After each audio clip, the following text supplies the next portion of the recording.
Meanwhile, the federal public health emergency for COVID-19 is expiring tonight, and there won't be a lot of changes to how the virus is handled now. Tonight, state and local leaders are reflecting on the impacts of COVID-19 in our state. NBC Local 33's Ariel Salk joins us in studio. And Ariel, what all do they have to say?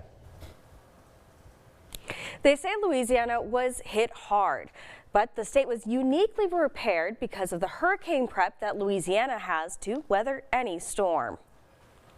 Particularly for us in Louisiana, started with a bang and is ending with more of a whimper. Thursday, the COVID-19 public health emergency is ending, according to the Federal Department of Health and Human Services. People might forget, but back in the beginning, in March of 2020, we had in Louisiana for 2 weeks in March, the fastest growing outbreak of anywhere to date in the world. In Louisiana, the public state emergency ended over a year ago, but now state and local officials are reflecting on the impact COVID-19 had. I don't think any community really expected a pandemic, but because we did have a infrastructure in place with MOSEP, we were able to elevate that, what we had in existence. State Health Officer Dr. Joseph Cantor says one takeaway is how they reach the community. People are getting more information from social media like Facebook and Twitter, and from influencers and other entities like that.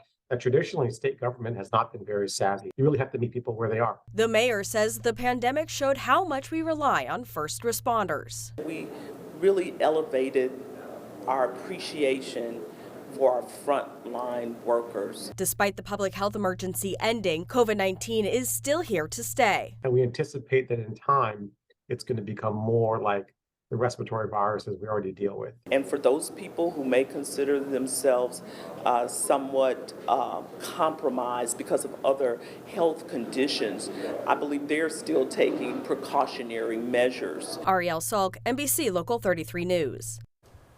Now, access to COVID-19 vaccinations will not be affected by this declaration and will continue to be available for Americans at no cost and remains important to keep safe.